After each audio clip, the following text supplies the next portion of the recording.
انسان اپنی زندگی میں جتنے بھی گناہ کرتا ہے ان کی نحوست اس کے قلب پر آتی ہے۔ حدیث مبارکہ میں فرمایا گیا کہ جب آدمی گناہ کرتا ہے تو اس کے دل پر ایک سیاہ نقطہ لگ جاتا ہے، اگر وہ توبہ کر لے تو وہ نقطہ دھل جاتا ہے، اور اگر دوبارہ گناہ کرے تو دوسرا نقطہ لگ جاتا ہے، حتیٰ کہ گناہوں پہ گناہ کرنے سے اس کا دل سیاہ ہو جاتا ہے۔ گناہوں کی نحوست صرف دل کو ہی سیاہ نہیں کرتی بلکہ انسان کو اور مصیبتوں میں بھی مبتلا کرتی ہے۔ چنانچہ دل کا سخت ہو جانا اور انسان کو اپنی کوتاہیوں پہ ندامت نہ ہونا، اللہ رب العزت کی بات سن کے دل پہ اثر نہ ہونا، یہ بھی گناہوں کا اثر ہوتا ہے۔ اور ایک دوسرا اثر گناہوں کا یہ ہوتا ہے کہ انسان سے نیک اعمال کی توفیق چھین لی جاتی ہے۔ نماز پڑھنے کو جی نہیں چاہتا، نماز پڑھنا بوجھ نظر آتا ہے، تلاوت کرنے بیٹھو تو ایک صفحہ پڑھ کے جی بھر جاتا ہے، تسبیحات کو جی نہیں چاہتا، نماز پڑھو بھی صحیح تو نفل پڑھنے کو دل نہیں چاہتا، مصلی انسان کو اٹھا کے پھینک دیتا ہے، نیک محفلوں میں جانے کو جی نہیں کرتا، دل گھبراتا ہے، پردہ بوجھ نظر آتا ہے، شریعت میں پابندیاں ہی پابندیاں نظر آتی ہیں۔ تو یہ علامات ہیں کہ گناہوں نے انسان کے دل کو اتنا سخت کر دیا کہ اب احکام شریعت انسان کو بوجھ محسوس ہوتے ہیں۔ پھر گناہوں کی ایک نحوست یہ بھی ہوتی ہے کہ سکون ختم ہو جاتا ہے، پریشانی ہی پریشانی، کبھی خامند کی طرف سے پریشان، کبھی ساس کی طرف سے پریشان، کبھی بچوں کی طرف سے پریشان، کبھی اپنی صحت کی وجہ سے پریشان۔ تو انسان کا دل پریشانی ہی پریشانی میں مبتلا رہتا ہے۔ عجیب بات تو یہ ہے کہ لذتیں پانے کے لیے گناہ کیا اور گناہ نے الٹا دل کو پریشان کر دیا۔ پھر ایک گناہوں کی وبال یہ بھی ہے کہ زندگی میں سے برکت ختم ہو جاتی ہے، صحت میں برکت ختم، عمر پوچھو تو 35 سال اور جی لو بیک کا پین شروع ہو گیا، اور جی میں بیٹھی ہوئی اٹھتی ہوں آنکھوں میں اندھیرا آ جاتا ہے۔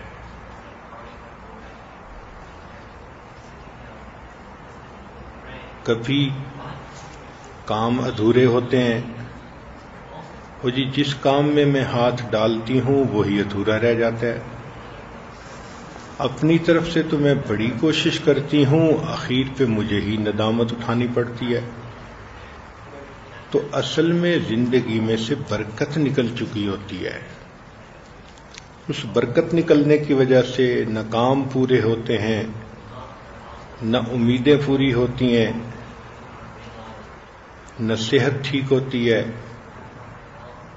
بچے ہوتے ہیں مگر فرما بردار نہیں ہوتے، بیٹیاں ہوتی ہیں رشتے نہیں آتے، بچے پڑھتے نہیں، بے برکتی ہر طرف بندہ اپنی زندگی میں خود محسوس کرتا ہے۔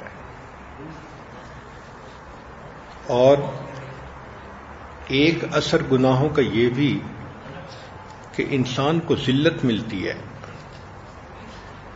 کبھی خامند ذلیل کرتا ہے، کبھی بچے کرتے ہیں، کبھی نندیں کرتی ہیں، کبھی انسان کسی بات پہ ذلیل ہوتا ہے، ذلت ہی ذلت ہوتی ہے۔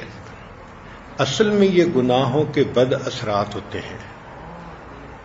نبی علیہ الصلوۃ والسلام نے ارشاد فرمایا کہ ان اللہ جعل العزت والوقار لمن تابع امری، جو میرے حکم کی اتباع کرے گا اللہ اسے عزت اور وقار دے گا، اور ذلت اور صغار اس کو دے گا جو میرے حکم کی نافرمانی کرے گا۔ تو ان تمام علامات سے یہ پتہ چلتا ہے کہ گناہوں نے زندگی کو پریشان کر دیا ہے۔ اس لیے حضرت مفتی محمد شفیع رحمۃ اللہ علیہ نے اپنی کسی کتاب میں لکھا ہے کہ تم جتنا چاہو گناہ کرو، اگر اللہ نے تمہاری اسی زندگی کو جہنم نہ بنا دیا تو یاد رکھنا۔ تو انسان کئی مرتبہ خود اپنی زبان سے بھی کہتا ہے کہ زندگی میرے لیے تو جہنم کا نمونہ بن گئی۔ تو اللہ تعالی کی نافرمانی کے بد اثرات انسان اسی دنیا میں محسوس کرتا ہے، اور کئی دفعہ تو کہتا ہے جی اس زندگی سے تو مر جانا اچھا۔ اب تو گھبرا کے یہ کہتے ہیں کہ مر جائیں گے، مر کے بھی چین نہ پایا تو کدھر جائیں گے۔ تو گناہوں کی وجہ سے انسان کو سکون نہیں ملتا، ایک پریشانی ختم نہیں ہوتی دوسری اوپر سے، وہ ختم نہیں ہوتی تیسری اوپر سے۔ تو اصل میں یہ گناہوں کے برے اثرات ہوتے ہیں، اور نیکی کے یہ اثرات ہیں کہ انسان کا دل پرسکون ہوتا ہے، نیک عمل کی توفیق ملتی ہے، زندگی میں برکت ہوتی ہے، ہر طرف سے عزتیں ہی عزتیں ہوتی ہیں۔ یہ نیکی کے اثرات ہوتے ہیں۔ اب فیصلہ تو ہمارے اختیار میں ہے کہ نیکی کے راستے کو اپنائیں یا گناہ کے راستے کو اپنائیں۔ کتنی عورتیں ہیں جو روگ پال لیتی ہیں گناہوں کا، مخلوق کی محبت میں گرفتار ہوتی ہیں، جیتے جی مری ہوئی ہوتی ہیں۔ نیک بندہ تو زندگی میں ایک دفعہ مرتا ہے، اور یہ بیچاریاں روز جیتی ہیں روز مرتی ہیں۔ کبھی دل ٹوٹتا ہے، کبھی امیدیں پوری نہیں ہوتی، جس سے محبت ہوتی ہے وہ ذلیل کرتا ہے۔ تو کیا فائدہ اس گناہ بھری زندگی کا؟ انسان عقل کے ناخن لے اور اللہ رب العزت کی فرما برداری کو اختیار کرے تو اللہ تعالیٰ اسی دنیا میں اس کو جنت کے مزے عطا کرتے ہیں۔ ابن تیمیہ رحمۃ اللہ علیہ نے لکھا ہے کہ جس بندے کو اللہ رب العزت نے جنت دینی ہوتی ہے، مرنے سے پہلے اسی دنیا میں اس کو جنت کا مزہ آنے لگ جاتا ہے۔ اب کئی گناہ ایسے ہوتے ہیں کہ ہمیں پتہ ہی نہیں ہوتا، ہم دھیان ہی نہیں دیتے، کسی کا دل دکھا دیا اور اگلے نے صبر کر لیا، ہم نے نوٹ ہی نہیں کیا۔ کتنے گناہ ایسے ہیں جو ہم نے کیے زندگی میں اور بھول گئے۔ اور انسان کی عجیب فطرت ہے کہ جن گناہوں کو بھول جاتا ہے تو سمجھ لیتا ہے کہ شاید وہ معاف ہی ہو گئے، حالانکہ معاف تو وہ ہوں گے توبہ کرنے سے، نادم ہونے سے، از خود تو معاف نہیں ہو جاتے۔ کئی مرتبہ انسان غیبت کرتا ہے، نوٹ ہی نہیں کرتا۔ تو کئی گناہ تو انسان کو یاد ہوتے ہیں اور کئی گناہ یاد ہی نہیں ہوتے۔ تو ان گناہوں کا ایک ہی حل ہے کہ انسان ان سے توبہ کرے اور گناہوں کو بخشوائے۔ اب ہم اپنی زندگی کے گناہوں کو تو کر کر کے بھول گئے، لیکن اگر زندگی سے بچپن سے یاد کریں تو ہماری زندگی کے گناہ لاکھوں میں جائیں گے۔ اگر ہر گناہ کے بدلے کوئی کنکری ہوتی تو پہاڑ اپنی آنکھوں سے ہم خود دیکھ لیتے. اب اتنے گناہوں کو معاف کروانا یہ بھی تو مستقل ایک کام ہے. تو اس لیے اس مرتبہ اس ٹاپک کو چنا گیا کہ ہم اپنی زندگی میں ایسے اعمال کریں کہ جن کی وجہ سے گناہ بخشے ہی جاتے رہیں. لہذا آئندہ دنوں میں یہ اعمال بتائے جائیں گے تو آپ یہ کوشش کیجئے کہ اس کے نوٹس بنائیں اور ان اعمال کو دوڑ دوڑ کے بھاگ بھاگ کے کریں، شوق سے کریں جن اعمال سے انسان کے گناہ معاف ہوتے ہیں. سب سے پہلی چیز کہ انسان دوسروں کو معاف کرنے کی عادت اپنائے. جب انسان میں دوسروں کو معاف کرنے کی عادت نہیں ہوتی تو دل کے اندر کینہ ہوتا ہے. جو دوسروں کو معاف کرنے والا ہو اس کا دل کینے سے خالی ہوتا ہے. تو اللہ تعالیٰ بھی یہی کہتے ہیں، میرے بندے جب تو دوسروں کو معاف نہیں کرتا تو میں تجھے کیسے معاف کروں گا. تو اللہ تعالیٰ کے معاف کرنے کی شرط یہ ہے کہ انسان خود دوسروں کی غلطیوں کو جلدی معاف کرتا ہو. چنانچہ حدیث پاک میں آتا ہے کہ جو بندہ شرک جیسے گناہ سے بچتا ہے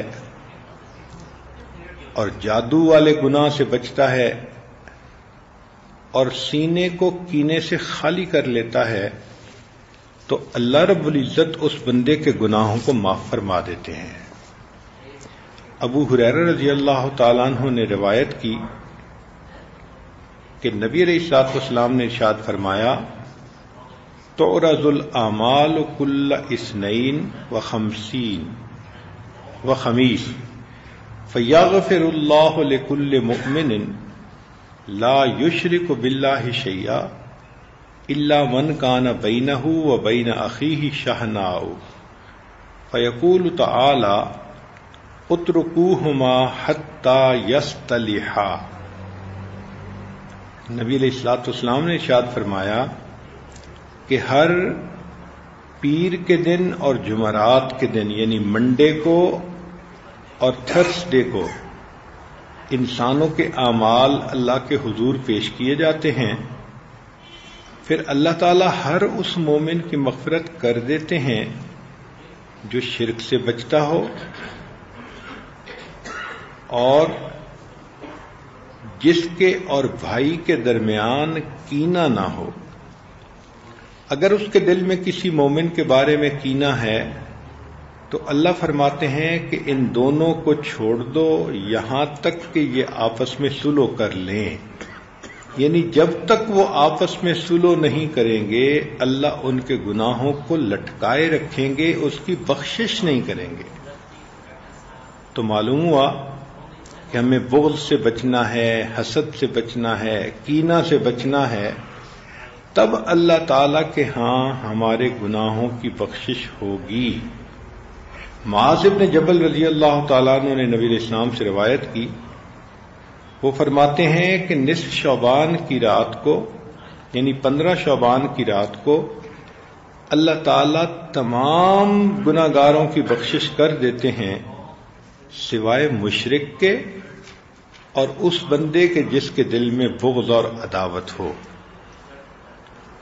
اور ابن عباس لانو کی روایت ہے کہ نبی علیہ الصلوۃ والسلام نے ارشاد فرمایا،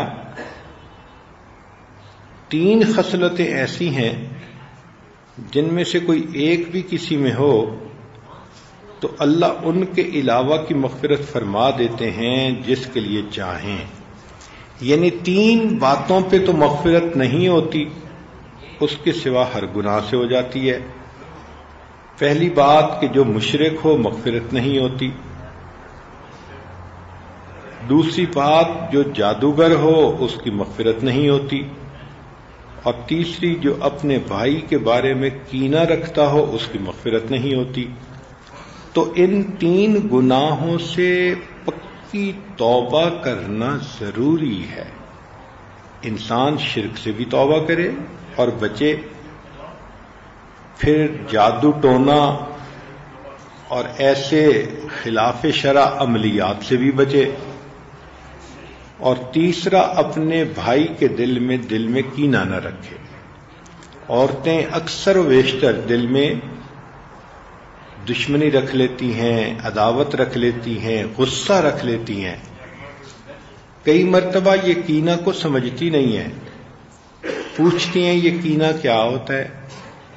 بھئی کسی کے بارے میں دل میں دشمنی کا محسوس ہونا، حسد کا محسوس ہونا، عداوت کا محسوس ہونا، اسی کا نام کینہ ہے. چاہے وہ اپنی سگی بہن ہو، چاہے ساس ہو، چاہے نند ہو، چاہے کوئی مرد ہو، کسی کے بارے میں دل میں یہ عداوت محسوس ہو، اس کو کینہ کہتے ہیں. ہمیں چاہیے کہ ہم اللہ کی رضا کے لیے لوگوں کو معاف کر دیں. تو جب ان سے بچیں گے تو اللہ رب العزت گناہوں کو معاف فرمائیں گے. اس کے بعد دوسری اہم چیز ہے کہ انسان گناہ کر کے خوش نہ ہو. آج کل تو وہ وقت آ گیا کہ گناہ کر کے لوگ اللہ کا شکر ادا کرتے ہیں، حالانکہ یہ چیز انسان کو کفر میں پہنچا دیتی ہے. وہ کیسے؟ کہ کسی کے ساتھ خلاف شرع تعلقات ہیں، اب وہ ناراض ہے تو اس کو مناتے ہیں، اور اگر وہ مان جائے تو اللہ کا شکر ادا کرتے ہیں، اور اس بات کو بھول جاتے ہیں کہ یہ تو گناہ ہے. تو گناہ کے کرنے پر شکر کا ادا کرنا یہ انسان کو کفر میں دھکیل دیتا ہے. تو گناہ کے اوپر خوش بھی نہیں ہونا چاہیے، شکر بھی ادا نہیں کرنا چاہیے، بلکہ گناہ کے اوپر تو دل نادم ہونا چاہیے. جو انسان گناہ کر بیٹھے مگر دل نادم ہو، دل میں ندامت ہو، افسوس ہو، میں نے برا کیا، مجھے ایسے نہیں کرنا چاہیے تھا، تو اس ندامت کی وجہ سے گناہ معاف ہو جاتے ہیں. حدیث پاک میں فرمایا الندم توبۃ، ندامت سے انسان کے گناہ معاف ہوتے ہیں. چنانچہ اگر انسان کے گناہ اتنے ہوں کہ زمین اور آسمان کے برابر ہو جائیں اور بندہ شرک سے بچے اور اللہ سے معافی مانگے تو اللہ اس کے گناہ کو معاف کر دیتے ہیں. ابو ذر رضی اللہ عنہ کی روایت ہے، نبی علیہ السلام نے فرمایا، اللہ تعالی ارشاد فرماتے ہیں، یا عبدی ما عبدتنی ورجوتنی فانی غافر لک علی ما کان فیک، و یا عبدی، اور اے میرے بندے، ان لقیتنی بقراب الارض خطیئۃ، اگر تو مجھے اس حال میں ملے کہ تیرے گناہ زمین سے آسمان کے برابر ہوں مگر تو شرک نہ کرتا ہو، لقیتک بقرابھا مغفرہ، تو میں تجھے اس حال میں ملوں گا کہ تیرے اتنے گناہوں کو بھی معاف کر دوں گا. کتنی حیرت کی بات ہے کہ اتنے گناہوں کو بھی اللہ معاف کر دیتے ہیں اگر انسان شرک سے بچنے والا ہو اور گناہوں پہ ندامت کا اظہار کرے.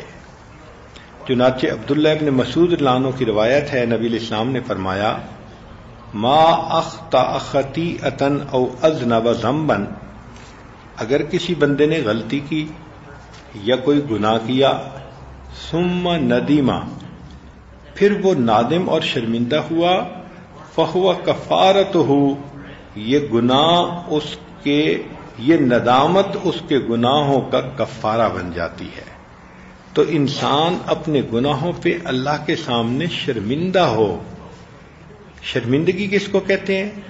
کہ انسان اپنے دل میں سوچے مجھے اچھا نہیں کیا، میں نے برا کیا، مجھے ایسا نہیں کرنا چاہیے تھا، کاش کہ میں اپنے رب کی نافرمانی نہ کرتا۔ چنانچہ ابو ہریرہ رضی اللہ تعالیٰ عنہ نبی علیہ الصلوۃ والسلام سے روایت کرتے ہیں کہ محبوب صلی اللہ علیہ وسلم فرماتے ہیں کہ جو بندہ گناہ کرتا ہے اور پھر اس پر نادم ہوتا ہے اور کہتا ہے اے میرے رب، میں تو ایک اور گناہ کر بیٹھا، تو اس کو بھی معاف فرما دے، تو اللہ تعالیٰ فرشتوں سے فرماتے ہیں کیا میرا بندہ یہ جانتا ہے کہ اس کا کوئی رب ہے جو گناہوں کو معاف کرتا ہے اور اس پر پکڑ بھی کر سکتا ہے؟ سن لو، میں نے اپنے بندے کے گناہوں کو معاف کر دیا۔ تو اللہ رب العزت بندے کے گناہ کو معاف کر دیتے ہیں جب وہ یہ دیکھتے ہیں کہ میرے بندے نے گناہوں پر ندامت اختیار کی اور میرے بندے نے یہ محسوس کیا کہ کوئی اس کا رب ہے جو گناہوں کو معاف بھی کر سکتا ہے اور گناہوں سے پکڑ بھی سکتا ہے۔ کئی مرتبہ عورتیں آپس میں بیٹھتی ہیں تو ایک دوسرے کی غیبت کر جاتی ہیں، تو حدیث پاک میں ہے، اس کو سہل بن سعد رضی اللہ تعالیٰ عنہ نے نبی علیہ الصلوۃ والسلام سے روایت کیا، قول اذا اغتاب احدکم اخاہ فلیستغفر اللہ فانها کفارۃ لہ، اگر تم میں سے کوئی کسی مسلمان بھائی کی غیبت کرے تو اس کو چاہیے کہ اللہ کے سامنے استغفار کرے کہ یہ استغفار اس غیبت کا کفارہ بن جاتا ہے۔ یعنی استغفار کرنے سے وہ جو کسی کی غیبت کی تھی اس کے بھی گناہ کو اللہ تعالیٰ معاف فرما دیتے ہیں۔ سبحان اللہ، یہ گناہوں پہ ندامت کتنی بڑی نعمت ہے۔ ایک اور حدیث پاک میں حضرت زید رضی اللہ تعالیٰ عنہ نبی علیہ الصلوۃ والسلام سے یہ روایت کرتے ہیں کہ آپ صلی اللہ علیہ وسلم نے فرمایا، جو شخص یہ پڑھے استغفر اللہ الذی لا الہ الا هو الحی القیوم واتوب الیہ، تو اللہ تعالیٰ اس کی مغفرت کر دیتے ہیں اگرچہ وہ میدان جہاد سے بھاگا ہوا ہی کیوں نہ ہو۔ ایک دوسری حدیث میں ہے کہ 3 مرتبہ یہ کلمات پڑھے، استغفر اللہ الذی لا الہ الا هو الحی القیوم واتوب الیہ۔ تو ہمیں چاہیے کہ ہم اس دعا کو پڑھنے کا بھی معمول بنا لیں تاکہ اس کی وجہ سے اللہ رب العزت ہمارے گناہوں کو معاف فرمائے۔ ایک حدیث پاک میں ہے کہ جو شخص تہجد کے وقت استغفار کرتا ہے تو اللہ تعالیٰ اس کے گناہوں کو معاف فرما دیتے ہیں۔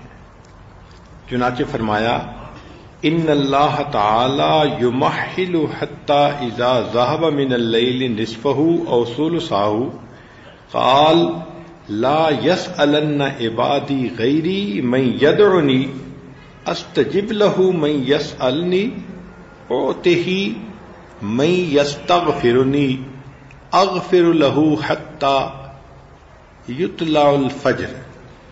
اللہ تعالی مہلت دیتے ہیں یہاں تک کہ جب رات کا آدھا حصہ یا 2/3 حصہ گزر جاتا ہے تو اللہ تعالیٰ فرماتے ہیں کہ میرے بندے میرے علاوہ کسی اور سے نہ مانگیں، کون ہے جو مجھ سے سوال کرے اور میں اس کے سوال کو پورا کروں، کون ہے جو مجھ سے مانگے اور میں اس کو عطا کروں، کون ہے جو مجھ سے بخشش چاہے میں اس کی مغفرت کروں۔ اس کیفیت میں صبح ہو جاتی ہے۔ تو معلوم ہوا کہ رات کے آخری پہر میں 2-4 رکعت تہجد کی پڑھ لینا اور پھر اللہ تعالیٰ سے گناہوں کی بخشش چاہنا، یہ گناہوں کے بخشنے کا سبب بن جاتی ہے۔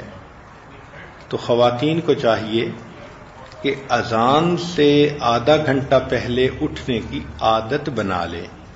یہ انسان کے سونے جاگنے کا اپنا معمول ہوتا ہے۔ بعض لوگ عشاء کے بعد جلدی سوتے ہیں، صبح جلدی اٹھ جاتے ہیں، بعض لوگ ساری رات جاگتے ہیں اور ظہر کے وقت اٹھتے ہیں۔ تو یہ انسان کا سونے جاگنے کا اپنا معمول ہوتا ہے. ہم اپنا معمول اس طرح سے بنائیں کہ عشاء پڑھ کے فوراً سو جائیں. شیطان ایسا بدبخت دشمن ہے کہ وہ رات کو جلدی سونے نہیں دیتا. اس لیے کئی لوگوں کی تو صبح ہی عشاء کے بعد شروع ہوتی ہے. ایسے فریش ہوتے ہیں عشاء کے بعد جیسے ان کی فجر اب شروع ہو رہی ہے. کھانا کھائیں گے، باتیں کریں گے، ایک دوسرے کے ہاں جائیں گے، اور کئی تو ٹی وی کے سامنے بیٹھیں گے اور فلمیں ڈرامے دیکھیں گے، اور آدھی رات تک کا وقت ان کا تو اسی کام میں گزر جاتا ہے. اور کئی لوگ رات کے 2 بجے سوتے ہیں. اب جو بندہ رات کے 2 بجے سوئے گا تو وہ 4 بجے کے بعد فجر کی نماز کیسے پڑھے گا؟ فجر کے وقت تو اس کو گہری نیند آئی ہوئی ہوگی. تو شیطان انسان کو جگاتا ہے اس وقت میں جب اس کو سونا چاہیے، اور سلاتا ہے اس وقت میں جب انسان کو جاگنا چاہیے. تو سونے جاگنے کا معمول ایسا بنانا چاہیے. اس لیے حدیث پاک میں آتا ہے کہ نبی علیہ الصلوۃ والسلام مغرب کے بعد سونے کو ناپسند کرتے تھے اور عشاء کے بعد باتیں کرنے کو ناپسند فرماتے تھے. یعنی فرماتے تھے کہ عشاء کے بعد باتیں نہ کرو، ہاں مجبوری ہے یا دین کی بات کرنی ہے تو وہ الگ چیز ہے، ورنہ معمول تو یہی ہو کہ عشاء پڑھی اور اس کے بعد جتنا جلدی ہو سکے سو جانا چاہیے. اس کو کہتے ہیں انگریزی میں early to bed early to rise makes a man healthy wealthy and wise. تو ہمیں بھی چاہیے کہ بچوں کو بھی عادت ڈالیں، خود بھی عادت بنائیں کہ عشاء کے بعد جتنا بھی ممکن ہو جلدی سو جائیں تاکہ تہجد میں اٹھ سکیں. فجر تو پڑھنی ہوتی ہے، تو اگر فجر سے پہلے آدھا گھنٹہ اٹھ جائیں اور وضو کر کے چند رکعت نفل پڑھ لیں تو تہجد کا بھی ثواب مل گیا. پھر ایک کام یہ کریں کہ استغفار کثرت سے کرنے کی عادت ڈالیں. چنانچہ کنز العمال کی روایت ہے، انس رضی اللہ عنہ نے نبی علیہ الصلوۃ والسلام سے یہ بات روایت کی. اللہ تعالیٰ فرماتے ہیں میں بہت کریم ہوں اور بہت عظیم ہوں، اور جب میں بندے کی دنیا میں ستاری کر دیتا ہوں تو مجھے اچھا نہیں لگتا کہ اس کی قیامت کے دن میں رسوائی کروں. جب تک بندہ مجھ سے مغفرت طلب کرتا رہتا ہے میں بھی اس کے گناہوں کو معاف کرتا رہتا ہوں. تو یہ ذہن میں رکھیے گا کہ جب اللہ تعالیٰ دنیا میں پردے ڈال دیتے ہیں تو وہ پروردگار پھر آخرت میں بھی بندے کو رسوا نہیں فرمائیں گے. اسی لیے ایک حدیث مبارکہ میں سید الاستغفار کی روایت ہے. اکثر خواتین کو یاد ہوگا جو نیک ہوتی ہیں، اور اگر یاد نہیں تو کوشش کریں تو 2-3 دن میں یہ یاد ہو جائے گا. اللہم انت ربی لا الہ الا انت خلقتنی وانا عبدک وانا علی عہدک ووعدک ما استطعت اعوذ بک من شر ما صنعت ابوء لک بنعمتک علی وابوء بذنبی فاغفر لی فانہ لا یغفر الذنوب الا انت. حدیث پاک میں ہے کہ جس بندے نے من قالها من النہار موقنا بها فمات قبل ان یمسی فهو من اہل الجنہ، جس بندے نے اس کو دن میں پڑھا رات آنے سے پہلے اگر موت ہو گئی تو سیدھا جنتی، اور جس بندے نے اس کو رات کے شروع میں پڑھا اور موت آ گئی تو صبح ہونے سے پہلے وہ شخص بھی سیدھا جنتی ہوگا. تو استغفار کو زیادہ پڑھتے رہنا، اس لیے حدیث پاک میں آتا ہے طوبی لمن وجد فی صحیفتہ استغفارا کثیرا، مبارک ہو اس بندے کو قیامت کے دن جس کے نام اعمال میں زیادہ استغفار ملے کہ اس کو اللہ تعالی قیامت کے ہول سے بچا لیں گے۔ اور ایک حدیث پاک میں ہے کہ اللہ رب العزت نے قسم کھائی ہے کہ بندے جب تک استغفار کرتے رہیں گے میں اللہ ان کے گناہوں کو معاف کرتا رہوں گا۔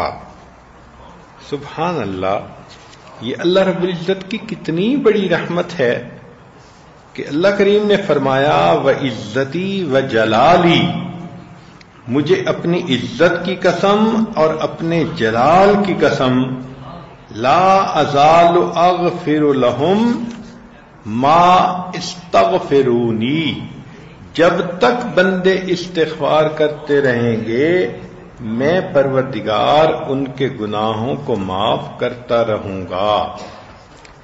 اسی لیے ایک حدیث پاک میں ہے کہ اللہ تعالیٰ فرماتے ہیں مجھ سے بڑھ کر سخی کون ہے، میں بندوں کی ان کی خوابگاہوں میں حفاظت کرتا ہوں، اس طرح گویا انہوں نے میری نافرمانی نہیں کی، اور یہ میرا کرم ہے کہ توبہ کرنے والے کی توبہ قبول کرتا ہوں، حتیٰ کہ وہ توبہ ہی کرتا رہتا ہے۔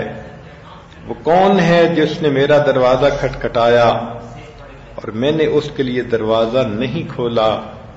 کون ہے جس نے مجھ سے مانگا اور میں نے اس کو نہ دیا ہو؟ کیا میں بخیل ہوں کہ بندہ مجھ کو بخل کی طرف منسوب کرتا ہے؟ تو اللہ تعالیٰ فرماتے ہیں کہ جو بندہ توبہ کا دروازہ کھٹکھٹاتا رہتا ہے میں اس بندے کے گناہوں کو معاف کر دیتا ہوں، اور تہجد کے وقت میں میں بندے کے گناہوں کو جلدی معاف کر دیتا ہوں۔ سبحان اللہ۔ تو معلوم ہوتا ہے کہ جو انسان توبہ کرتا ہے اللہ تعالیٰ گناہ کو معاف کر دیتا ہے۔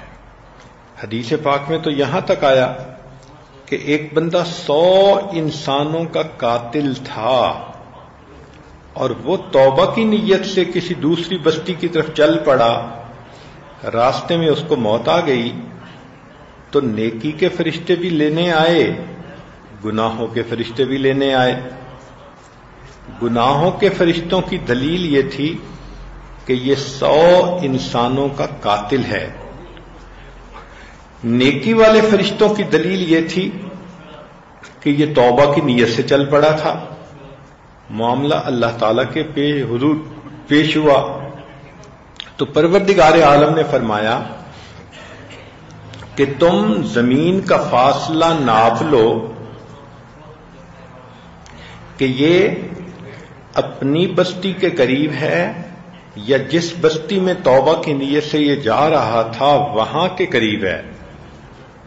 تو فاصلہ ناپا گیا تو حدیث پاک میں ہے کہ اس بندے کو موت آئی تھی بالکل دونوں کے درمیان میں، مگر اس کی لاش جو گری تھی تو وہ توبہ والی بستی کی طرف گری تھی۔ اللہ نے صرف اس بات پر اس کے گناہوں کو معاف کر دیا۔ وہ کتنا بڑا پروردگار ہے۔ اور ایک حدیث مبارکہ میں تو یہاں تک ہے کہ اللہ تعالی نے اس زمین کے ٹکڑے کو حکم دے دیا تھا کہ جو بستی کے طرف والا تھا کہ تو چھوٹا ہو جا تاکہ میرے بندے کی بخشش ہو سکے۔ اب سوچئے کہ 100 بندوں کو قتل کرنے والا مجرم اگر اس کو درمیان کے نقطے پہ موت آتی ہے اور اس کی لاش توبہ والی بستی کی طرف گر جاتی ہے تو اس پر اللہ اس کو معاف کر دیتے ہیں۔ تو جو بندہ بقائمی ہوش و حواس اللہ سے اپنے گناہوں کی بخشش چاہے گا، اللہ رب العزت اس کے گناہوں کو کیوں نہیں معاف فرمائیں گے؟ تو پروردگار عالم بندے کے تمام گناہوں کو معاف کر دیتے ہیں اگر وہ اللہ تعالی سے اپنے گناہوں کی معافی مانگے۔ اس لیے ہمیں چاہیے کہ ہم استغفار کرتے رہیں اور اللہ سے معافی مانگتے رہیں. رب کریم انسان کے گناہوں کو معاف فرمانے والے ہیں. وہ پروردگار عالم اس بندے کو معاف کر کے خوش ہوتے ہیں.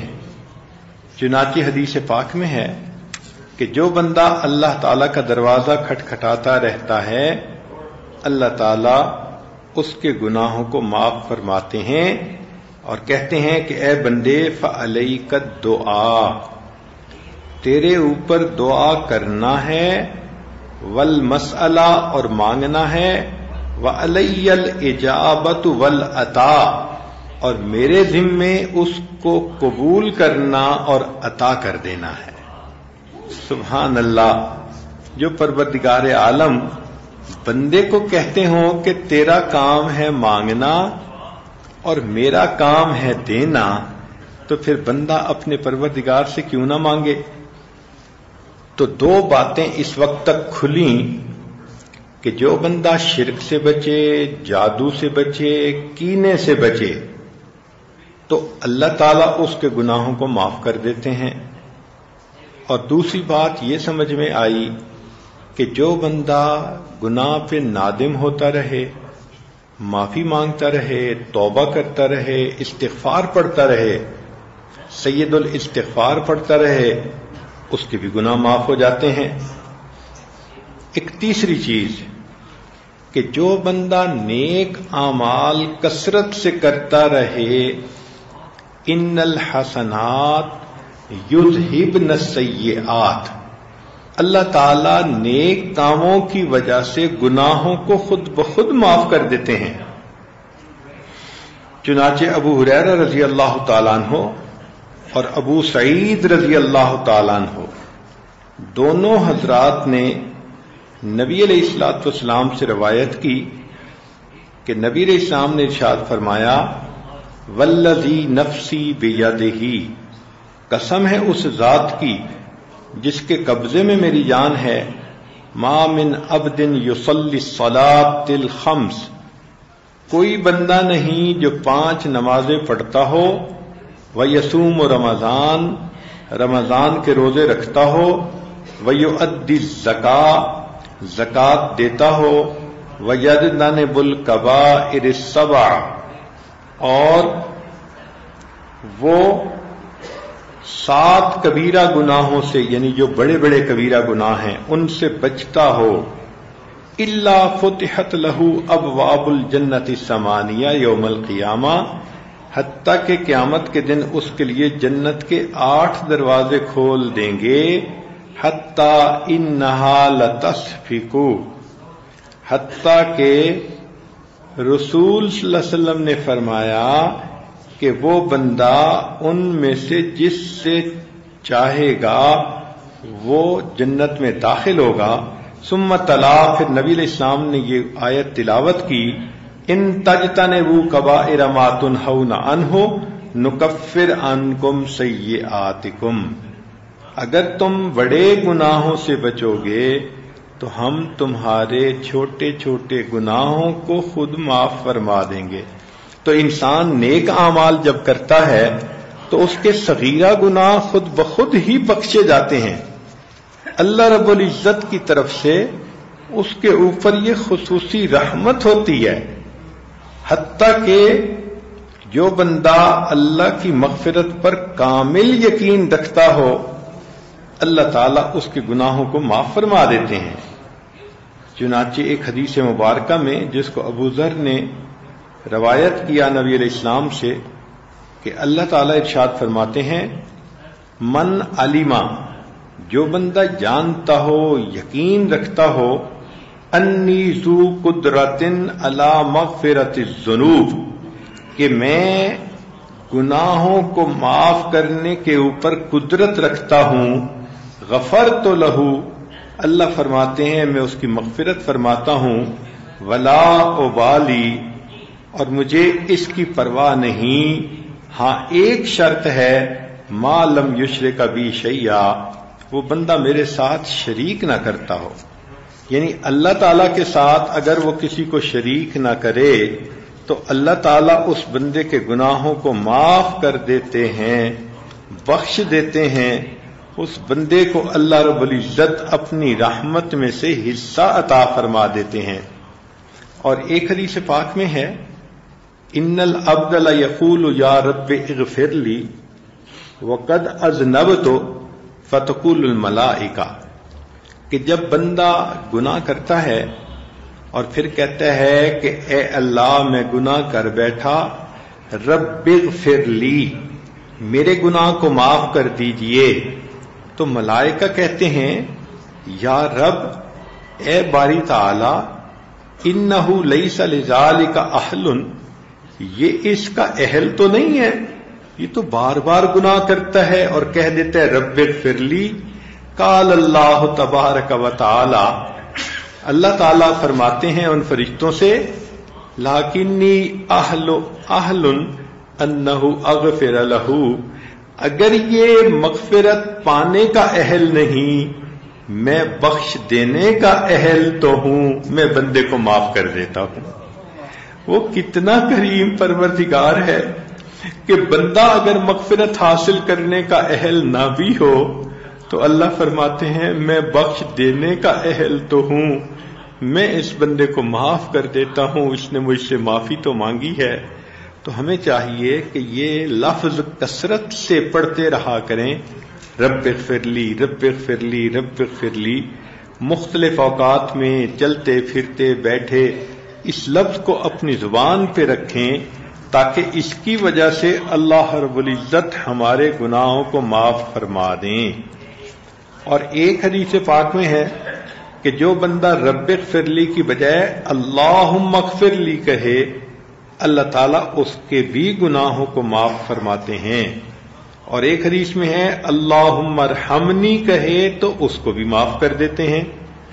تو اللہم اغفر لی کہنا، اللہم ارحمنی کہنا یا رب اغفر لی کہنا، تو ان تمام الفاظ کے کہنے سے اللہ تعالیٰ بندے کے گناہوں کو معاف فرما دیتے ہیں.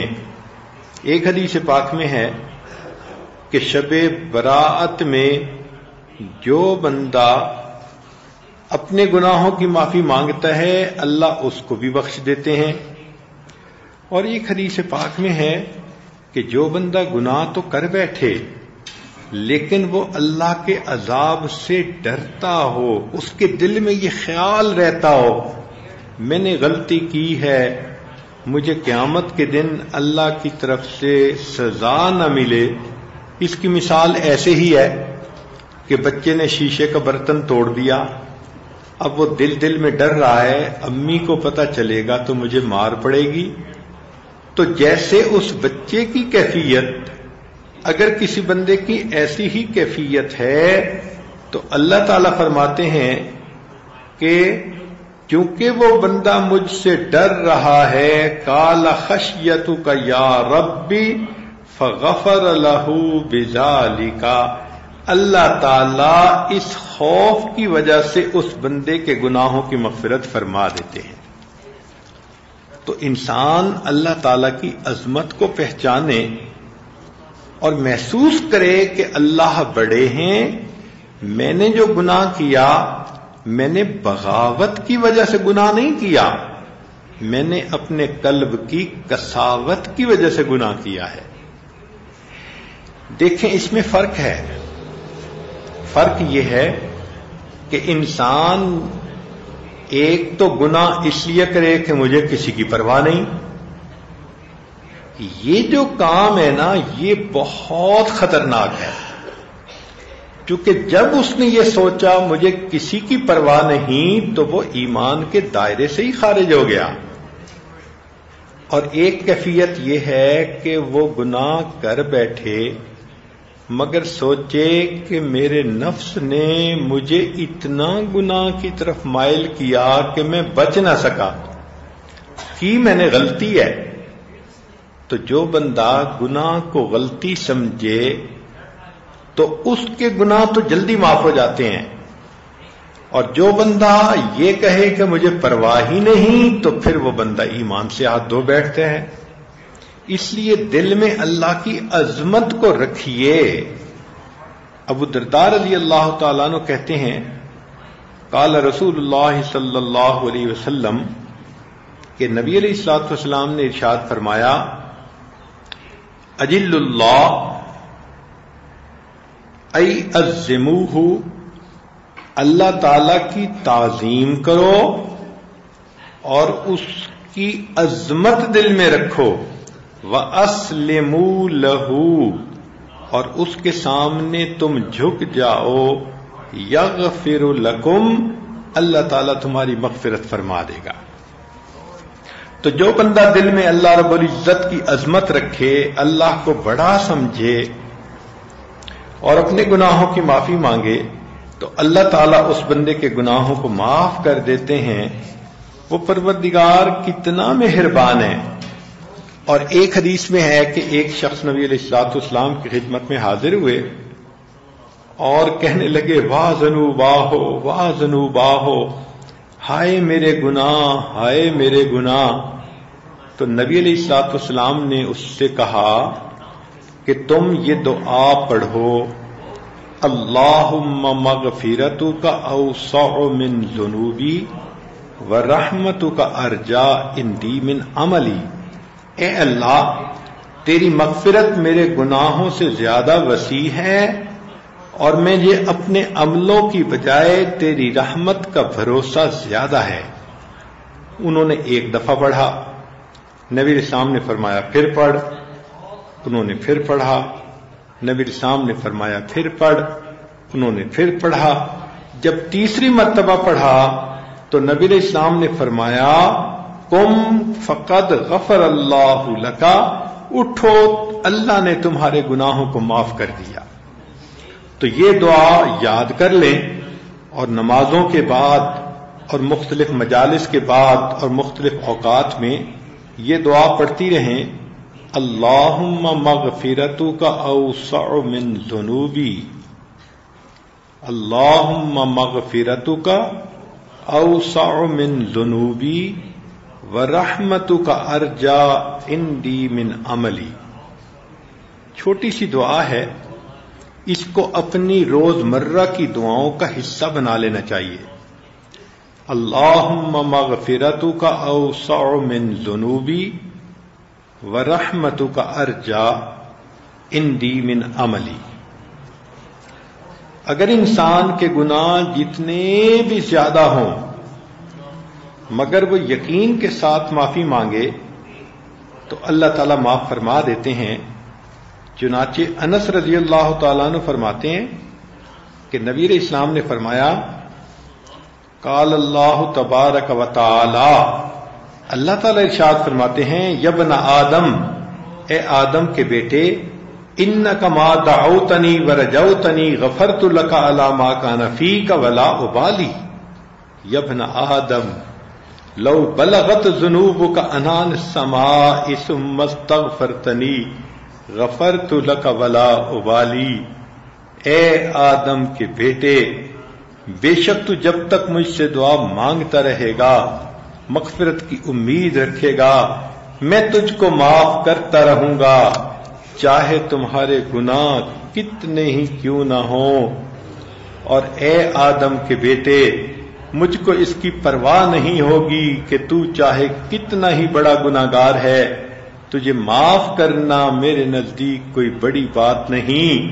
اگر تیرے گناہ آسمان کی بلندیوں تک بھی پہنچ جائیں اور پھر تو مجھ سے بخشش چاہے تو میں تجھ کو بخش دوں گا، اور مجھ کو اس کی پرواہ ہی نہیں۔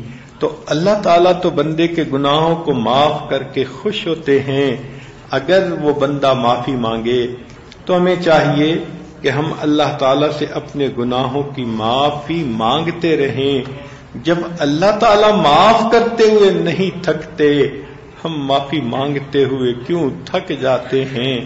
اللہ تعالیٰ ہمیں سمجھ دے کہ ہم اپنے گناہوں کی معافی مانگ کر ان کو بخشوا لیں، تاکہ جب قیامت کے دن اللہ کے سامنے پیشی ہو تو نام اعمال گناہوں سے خالی ہو اور سیدھے جنت میں ہم جائیں، حساب کتاب ہو ہی نہ، کیونکہ جس بندے کا حساب شروع کر دیا گیا وہ خطرے میں ہوگا۔ اللہ تعالی ہمارے گناہوں کو معاف فرما دے اور ہمیں اپنے مقبول بندوں میں شامل فرمائے۔ وآخر دعوانا ان الحمد للہ رب العالمین۔